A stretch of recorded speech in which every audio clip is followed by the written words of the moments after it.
পুনৰ ছত্তীশগড়ত নক্সালবাদীৰ লেণ্ডমাইন বিস্ফোৰণ।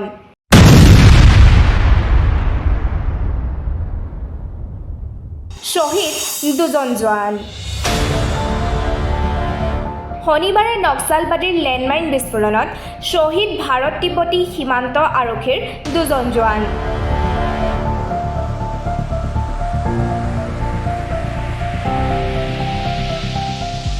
লগতে এই ঘটনাত আন দুজন আৰক্ষীৰ জোৱান আহত হোৱাৰ খবৰ লাভ কৰা গৈছে। বাস্তৰ অঞ্চলৰ আৰক্ষী মহাপৰিদৰ্শক সুন্দৰৰাজ পিয়ে জনোৱা মতে ITBPৰ 53 নং বেটেলিয়নৰ দুজন জোৱান নক্সালবাদীৰ লেণ্ডমাইন বিস্ফোৰণত শ্বহীদ হৈছে। মহাৰাষ্ট্ৰৰ খটৰাৰ বাসিন্দা অমৰ পাৱাৰ আৰু অন্ধ্ৰপ্ৰদেশৰ কডপ্পাৰ বাসিন্দা কে ৰাজেশ এই লেণ্ডমাইন বিস্ফোৰণত শ্বহীদ হয়। নাৰায়ণপুৰ জিলাৰ কোদালিয়াৰ গাঁৱৰ সমীপৰ এখন জংঘলত এই ঘটনা সংঘটিত হোৱা বুলি জানিব পৰা গৈছে।